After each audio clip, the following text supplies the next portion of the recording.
34ನೇ ಅಧ್ಯಾಯ. ಉದಿಯ ಮಹತ್ವ ಮುಂದುವರಿದುದು. ಕರಳು ಹುಣ್ಣು. ಡಾಕ್ಟರ್ ಪಿಳ್ಳೆ ಶ್ಯಾಮಾ ಅವರ ನಾದಿನಿ, ಇರಾನಿ ಹುಡುಗಿ, ಅರ್ಧಾದ ವೃದ್ಧ ಮುಂಬಯಿಯ ಮಹಿಳೆ.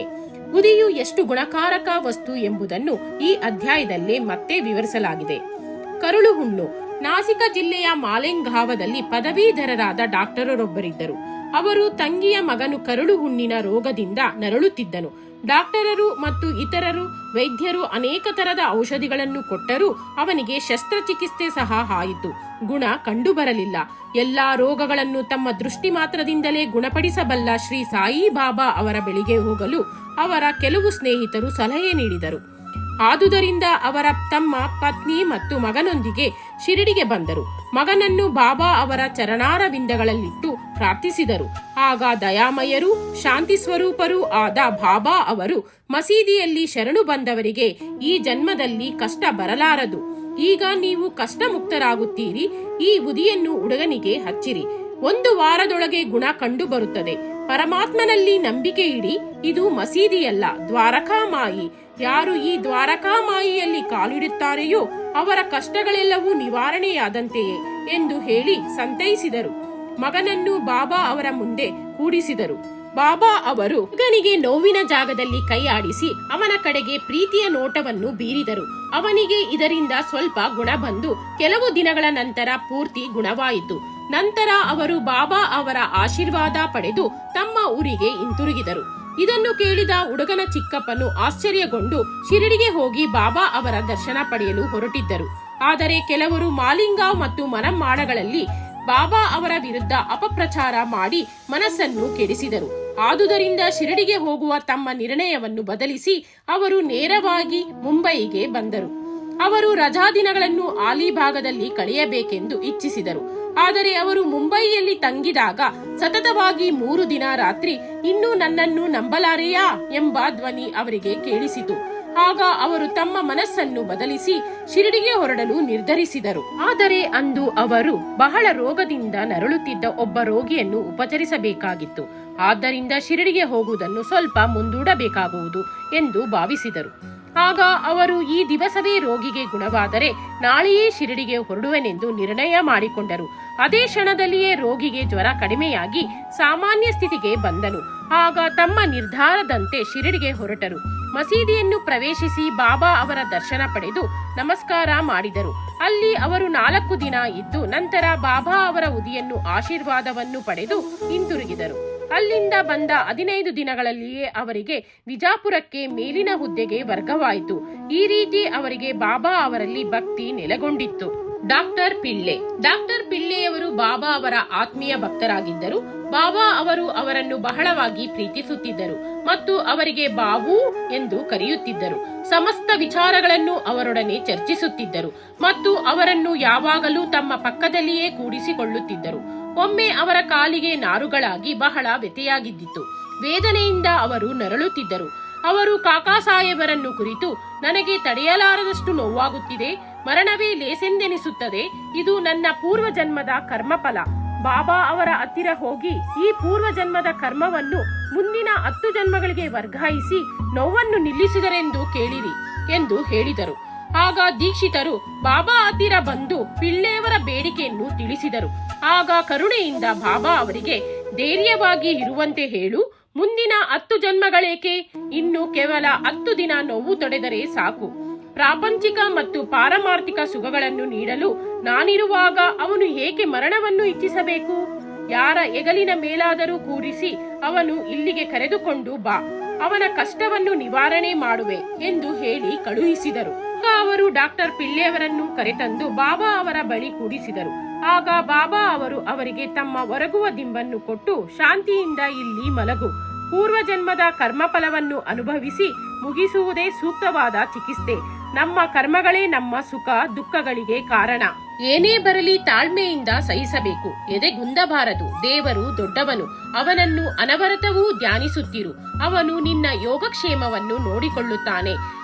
ನಿನ್ನ ತನು, ಮನ ಮತ್ತು ಧನ ಇವೆಲ್ಲವನ್ನೂ ಅವನಿಗೆ ಅರ್ಪಿಸಿ ಶರಣಾಗತನಾಗು ಎಂದರು. ಈ ಮೊದಲು ನಾನಾ ಸಾಹೇಬ್ ಚಾಂದೋರಕರ ಅವರು ಡಾಕ್ಟರರ ಕಾಲಿಗೆ ಪಟ್ಟಿ ಸುತ್ತಿದ್ದರು. ಅದನ್ನು ನೋಡಿ ಬಾಬಾ ಅವರು, ಅವನೊಬ್ಬ ಹುಚ್ಚ, ಆ ಕಟ್ಟನ್ನು ಬಿಚ್ಚಿ ಎಸೆ, ಇಲ್ಲದಿದ್ದರೆ ಮರಣ ಹೊಂದುವೆ. ಈಗ ಒಂದು ಕಾಗೆ ಬಂದು ನಿನ್ನ ಕಾಲನ್ನು ಕುಕ್ಕುತ್ತದೆ, ಆಗ ನಿನಗೆ ಗುಣವಾಗುತ್ತದೆ ಎಂದರು. ಈ ರೀತಿ ಸಂಭಾಷಣೆ ನಡೆದಾಗ ಮಸೀದಿಯನ್ನು ಗುಡಿಸುವ ಅಬ್ದುಲ್ಲನು ದೀಪಗಳನ್ನು ಹಚ್ಚುತ್ತಾ ಅಕಸ್ಮಾತ್ ಪಿಳ್ಳೆಯವರ ಕಾಲನ್ನು ತುಳಿದನು. ಆದ್ದರಿಂದ ಕಾಲಿನಲ್ಲಿದ್ದ ನಾರುಗಳೆಲ್ಲವೂ ಹೊರಗೆ ಬಂದವು.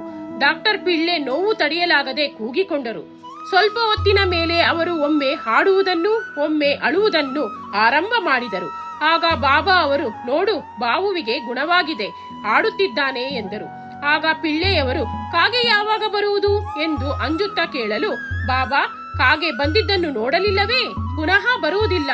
ಅಬ್ದುಲ್ಲನೇ ಕಾಗೆ. ಈಗ ನೀನು ವಾಡಕ್ಕೆ ಹೋಗಿ ವಿಶ್ರಮಿಸಿಕೋ, ಗುಣವಾಗುತ್ತದೆ ಎಂದು ಹೇಳಿ ಕಳುಹಿಸಿದರು. ಡಾಕ್ಟರ್ ಪಿಳ್ಳೆ ನೋವಿಗೆ ಉದಿ ಹಚ್ಚಿದರು ಮತ್ತು ಅದನ್ನು ನೀರಿನಲ್ಲಿ ಬೆರೆಸಿ ಕುಡಿಯಲು ಆರಂಭ ಮಾಡಿದರು. ಬೇರೆ ಯಾವ ಔಷಧವನ್ನೂ ತೆಗೆದುಕೊಳ್ಳಲಿಲ್ಲ. 10 ದಿನಗಳೊಳಗೆ ಅವರು ಪೂರ್ಣ ಗುಣ ಹೊಂದಿದರು. ಶ್ಯಾಮಾ ಅವರ ನಾದಿನಿ. ಶ್ಯಾಮಾ ಅವರ ಕಿರಿಯ ಸಹೋದರರಾದ ಪಾಪೂಜಿ ಸಾವುಲ ಭಾವಿ ಊರ ಹತ್ತಿರ ವಾಸಿಸುತ್ತಿದ್ದರು. ಒಂದು ಸಾರಿ ಅವರ ಪತ್ನಿಗೆ ಪ್ಲೇಗ್ ಅಂಟಿಕೊಂಡಿತ್ತು. ಜ್ವರ ಬಹಳವಾಗಿತ್ತು. ಪ್ಲೇಗ್ ಗುಳ್ಳೆಗಳು ಬೆಳೆದಿದ್ದವು. ಆಗ ಬಾಪೂಜಿ ಶಿರಡಿಯಲ್ಲಿ ಅಣ್ಣ ಶ್ಯಾಮಾ ಅವರ ಬಳಿಗೆ ಓಡಿ ಹೋಗಿ ಸಹಾಯವನ್ನಪೇಕ್ಷಿಸಿದನು. ಆಗ ಅವರು ಗಾಬರಿಗೊಂಡು ಕೂಡಲೇ ಬಾಬಾ ಅವರ ಹತ್ತಿರ ಹೋಗಿ ಪ್ಲೇಗ್ ಅನ್ನು ಗುಣಪಡಿಸುವಂತೆ ಇಬ್ಬರೂ ಬೇಡಿಕೊಂಡರು. ಆಗ ಬಾಬಾ, ಈಗ ಬಹಳ ರಾತ್ರಿಯಾಗಿದೆ, ನೀನು ಹೋಗಬೇಡ, ಅವಳಿಗೆ ಸ್ವಲ್ಪ ಉದಿ ಕಳುಹಿಸಿ ಕೊಡು. ಜ್ವರಕ್ಕೆ ಮತ್ತು ಗುಳ್ಳೆಗಳಿಗೆ ಏಕೆ ಹೆದರಬೇಕು? ದೇವರೇ ನಮ್ಮ ಗುರು, ತಂದೆ, ಅವುಗಳಿಗೆ ಗುಣವಾಗುವುದು. ಈಗ ಊರಿಗೆ ನೀವು ಹೋಗಲೇಬೇಡ, ಬೆಳಗ್ಗೆ ನೋಡಿಕೊಂಡು ಕೂಡಲೇ ಮರಳಿ ಬಾ ಎಂದು ಹೇಳಿದರು. ಶ್ಯಾಮಾ ಅವರಿಗೆ ಬಾಬಾ ಅವರ ಉದಿಯಲ್ಲಿ ಪೂರ್ಣ ವಿಶ್ವಾಸವಿತ್ತು. ಆದುದರಿಂದ ತಮ್ಮನಿಗೆ ಉದಿಯನ್ನು ಕೊಟ್ಟು ಕಳುಹಿಸಿದರು. ಆ ಗುಳ್ಳೆಗಳ ಮೇಲೆ ಅದನ್ನು ಹಚ್ಚಿ ಸ್ವಲ್ಪ ಉದಿಯನ್ನು ನೀರಿಗೆ ಬೆರೆಸಿ ರೋಗಿಗೆ ಕೊಡಲಾಯಿತು. ಆ ಕ್ಷಣವೇ ರೋಗಿಗೆ ಮೈಯೆಲ್ಲ ಬೆವರು ಬಂದು ಜ್ವರ ಕಡಿಮೆಯಾಗಿ ನಿದ್ರೆ ಬಂದಿತು. ಮರುದಿನ ಬೆಳಗ್ಗೆ ಜ್ವರ ಮಾಯವಾಗಿ ಮನೆಗೆಲಸದಲ್ಲಿ ತೊಡಗಿದ್ದ ಅವಳನ್ನು ನೋಡಿ ಬಾಪೂಜಿಯವರು ಆಶ್ಚರ್ಯಗೊಂಡರು. ಅದೇ ದಿನ ಬೆಳಗ್ಗೆ ಶ್ಯಾಮಾ ಬಾಬಾ ಅವರ ಅಪ್ಪಣೆ ಪಡೆದು ಬಂದು ಅವಳು ಚಹಾ ಮಾಡುತ್ತಿದ್ದನ್ನು ನೋಡಿ ಆಶ್ಚರ್ಯಪಟ್ಟರು. ತಮ್ಮನನ್ನು ಕೇಳಲಾಗಿ ಉದಿಯಿಂದ ಅವಳಿಗೆ ಸಂಪೂರ್ಣ ಗುಣವಾಯಿತೆಂದು ಹೇಳಿದರು. ಆಗ ಬೆಳಗ್ಗೆ ಹೋಗಿ ಕೂಡಲೇ ಮರಳಿ ಬಾ ಎಂದು ಬಾಬಾ ಅವರ ಮಾತಿನ ಮರ್ಮವನ್ನು ಶ್ಯಾಮಾ ತಿಳಿದುಕೊಂಡರು. ಶ್ಯಾಮಾ ಚಹಾ ಕುಡಿದು ಶಿರಡಿಗೆ ಹಿಂತಿರುಗಿ ಬಾಬಾ ಅವರಿಗೆ ವಂದಿಸಿ, ಹೇ ದೇವಾ, ನಿಮ್ಮ ನಾಟಕವೇನು? ನೀವೇ ಮೊದಲು ಬಿರುಗಾಳಿಯನ್ನೆಬ್ಬಿಸಿ ನಂತರ ನೀವೇ ಅದನ್ನು ಶಾಂತ ಮಾಡುತ್ತೀರಿ ಅನ್ನಲು ಬಾಬಾ, ಕರ್ಮದ ದಾರಿ ಬಹಳ ರಹಸ್ಯವಾದದ್ದು. ನಾನೇನು ಮಾಡದಿದ್ದರೂ ಅವರವರ ಅದೃಷ್ಟದಂತಾಗುತ್ತದೆ. ಅದಕ್ಕೆ ನಾನು ಅವುಗಳ ವೀಕ್ಷಕನು ಮಾತ್ರ. ಪರಮಾತ್ಮನೇ ಸರ್ವ ನಾಟಕ ಸೂತ್ರಧಾರಿ. ಅವನು ದಯಾಮಯನು. ನಾನೇನು ದೇವರೂ ಅಲ್ಲ ಅಥವಾ ಪರಮಾತ್ಮನೂ ಅಲ್ಲ. ನಾನು ಅವನ ಸೇವಕ. ಯಾವಾಗಲೂ ಅವನನ್ನೇ ಸ್ಮರಿಸುತ್ತೇನೆ. ಯಾರು ತಮ್ಮ ಅಹಂಭಾವಗಳನ್ನು ತಳ್ಳಿ ದೇವರನ್ನು ನಂಬಿ ಅವನಲ್ಲಿ ಶರಣಾಗತಿ ಹೊಂದುತ್ತಾರೆಯೋ ಅವರಿಗೆ ವಿಪತ್ತುಗಳು ದೂರವಾಗಿ ಬಂಧನದಿಂದ ಮುಕ್ತರಾಗುತ್ತಾರೆ ಎಂದು ಉತ್ತರಿಸಿದರು. ಇರಾಣಿಯವರ ಪುತ್ರಿ. ಈಗ ಮುಂಬಯಿಯ ಇರಾಣಿಯವರ ಅನುಭವ ನೋಡೋಣ. ಅವರ ಹಿರಿಯ ಮಗಳಿಗೆ ಪ್ರತಿ ಗಂಟೆಗೂ ಮಲರೋಗವು ಬರುತ್ತಿತ್ತು. ಆ ರೋಗ ಬಂದಾಗ ಅವಳು ಕುಗ್ಗಿ ಮಾತನಾಡಲು ಸಹ ಶಕ್ತಿ ಇಲ್ಲದೆ ಮೂರ್ಛೆ ಬೀಳುತ್ತಿದ್ದಳು. ಯಾವ ಚಿಕಿತ್ಸೆಯಿಂದಲೂ ಗುಣ ಕಾಣಲಿಲ್ಲ. ಅವಳು ಕಾರಣ ಅವರ ಕೆಲವು ಸ್ನೇಹಿತರು ಉದಿಯನ್ನು ಶಿಫಾರಸು ಮಾಡಿ ವಿರ್ಲೆ ಪಾರ್ಲೆ ಇದ್ದ ಕಾಕಾ ಸಾಹೇಬ ದೀಕ್ಷಿತ ಅವರಿಂದ ಅದನ್ನು ತೆಗೆದುಕೊಂಡು ಬರಲು ಹೇಳಿದರು. ಅದನ್ನು ನೀರಿನಲ್ಲಿ ಹಾಕಿ ಅವಳಿಗೆ ಕುಡಿಯಲು ಕೊಟ್ಟರು. ಇದಾದ ನಂತರ ಮೊದಲು ಗಂಟೆಗೊಮ್ಮೆ ಬರುತ್ತಿದ್ದ ರೋಗವು 7 ಗಂಟೆಗಳಿಗೊಮ್ಮೆ ಬರಲು ಆರಂಭವಾಗಿ ಬರುತ್ತಾ ಕೆಲವು ದಿನಗಳ ನಂತರ ಪೂರ್ತಿ ಗುಣವಾಯಿತು. ಮೂತ್ರಕೋಶದಲ್ಲಿ ಕಲ್ಲು. ಹರ್ದಾದ ಸಮೀಪದ ಒಂದು ಗ್ರಾಮದಲ್ಲಿ ಒಬ್ಬ ವೃದ್ಧ ಗೃಹಸ್ಥರು ಮೂತ್ರಕೋಶದ ಕಲ್ಲಿನಿಂದ ಬಹಳ ನರಳುತ್ತಿದ್ದರು. ಇಂಥ ಕಲ್ಲುಗಳನ್ನು ಸಾಮಾನ್ಯವಾಗಿ ಶಸ್ತ್ರಚಿಕಿತ್ಸೆಯಿಂದ ತೆಗೆದು ಹಾಕುತ್ತಾರೆ. ಆದುದರಿಂದ ಅವರ ಸ್ನೇಹಿತರು ಶಸ್ತ್ರಚಿಕಿತ್ಸೆ ಮಾಡಿಸಿಕೊಳ್ಳಲು ಹೇಳಿದರು. ಆಗಲೇ ಅವರಿಗೆ ಬಹಳ ವಯಸ್ಸಾಗಿ ಕೃಶರಾಗಿದ್ದರು. ಕಾರಣ ಶಸ್ತ್ರಚಿಕಿತ್ಸೆಗೆ ಅವರು ಸಮ್ಮತಿಸಲಿಲ್ಲ. ಆ ಸಮಯಕ್ಕೆ ಸರಿಯಾಗಿ ಆ ಊರಿನ ಇನಾಮದಾರರು ಅಲ್ಲಿಗೆ ಬಂದರು. ಅವರು ಬಾಬಾ ಅವರ ಭಕ್ತರಾಗಿದ್ದುದರಿಂದ ಯಾವಾಗಲೂ ಉದಿಯನ್ನು ತಮ್ಮ ಹತ್ತಿರ ಇಟ್ಟುಕೊಂಡು ಇರುತ್ತಿದ್ದರು. ಕೆಲವು ಸ್ನೇಹಿತರ ಹೇಳಿಕೆಯಂತೆ ಆ ವೃದ್ಧನ ಮಗನು ಇನಾಮದಾರರಿಂದ ಸ್ವಲ್ಪ ಉದಿ ತಂದು ಅದನ್ನು ನೀರಿನಲ್ಲಿ ಹಾಕಿ ತನ್ನ ತಂದೆಗೆ ಕುಡಿಸಿದನು. ಅದನ್ನು ಸೇವಿಸಿದ 5 ನಿಮಿಷಗಳಲ್ಲಿಯೇ ಆ ಕಲ್ಲು ಕರಗಿ ಮೂತ್ರ ರೂಪದಲ್ಲಿ ಹೊರಗೆ ಬಂದಿತು. ಅಂದಿನಿಂದ ಅವರ ಬೇನೆ ಕೊನೆಗೊಂಡಿತು. ಮುಂಬಯಿಯ ಮಹಿಳೆ. ಮುಂಬಯಿಯ ಕಾಯಸ್ಥ ಪ್ರಭು ಮತದ ಮಹಿಳೆಯೊಬ್ಬಳಿಗೆ ಹೆರಿಗೆ ಸಮಯದಲ್ಲಿ ಪ್ರತಿ ಸಲ ಬಹಳ ಯಾತನೆಯಾಗುತ್ತಿತ್ತು. ಗರ್ಭಿಣಿಯಾಗಿದ್ದಾಗ ಅವಳು ಬಹಳ ಎದುರುತ್ತಿದ್ದಳು. ಆಗ ಕಲ್ಯಾಣದ ಸಾಯಿ ಭಕ್ತ ಶ್ರೀರಾಮ ಮಾರುತಿ ಅವರು ಮುಂದಿನ ಹೆರಿಗೆಗೆ ಶಿರಡಿಗೆ ಅವಳನ್ನು ಕರೆದುಕೊಂಡು ಹೋಗುವಂತೆ ಅವಳ ಪತಿಗೆ ಹೇಳಿದರು. ಅವಳು ಗರ್ಭಿಣಿಯಾದಳು. ದಂಪತಿಗರೀರ್ವರು ಶಿರಡಿಗೆ ಬಂದು ಬಾಬಾ ಅವರ ಸೇವೆ ಮಾಡ ಹತ್ತಿದರು. ಹೆರಿಗೆ ಸಮಯ ಬಂದಿತು. ತಡೆಯಲಾರದಷ್ಟು ನೋವಾಯಿತು. ಏನೂ ತೋಚಲಿಲ್ಲ. ಅವಳು ಬಾಬಾ ಅವರನ್ನು ಪ್ರಾರ್ಥಿಸಿದಳು. ಆ ಸಮಯಕ್ಕೆ ಸರಿಯಾಗಿ ಪಕ್ಕದ ಮನೆಯ ಹೆಂಗಸೊಬ್ಬಳು ಬಂದು ಬಾಬಾ ಅವರನ್ನು ಪ್ರಾರ್ಥಿಸಿ ಸ್ವಲ್ಪ ಉದಿಯನ್ನು ನೀರಿಗೆ ಬೆರೆಸಿ ಕುಡಿಸಿದಳು. ಕೇವಲ 5 ನಿಮಿಷಗಳಲ್ಲಿ ಸುಖವಾಗಿ ಹೆರಿಗೆ ಆಯಿತು. ಆದರೆ ಕೂಸು ಮಾತ್ರ ಗರ್ಭದಲ್ಲಿಯೇ ಮರಣ ಹೊಂದಿತ್ತು. ಸುಖವಾದ ಹೆರಿಗೆ ಆಗಿದ್ದರಿಂದ ಬಾಬಾ ಅವರನ್ನು ಉತ್ಪೂರ್ವಕವಾಗಿ ದಂಪತಿಗಳು ವಂದಿಸಿದರು. ಶ್ರೀ ಸಾಯಿ ಪ್ರಣಾಮ. ಅಧ್ಯಾಯ 34 ಮುಕ್ತಾಯ.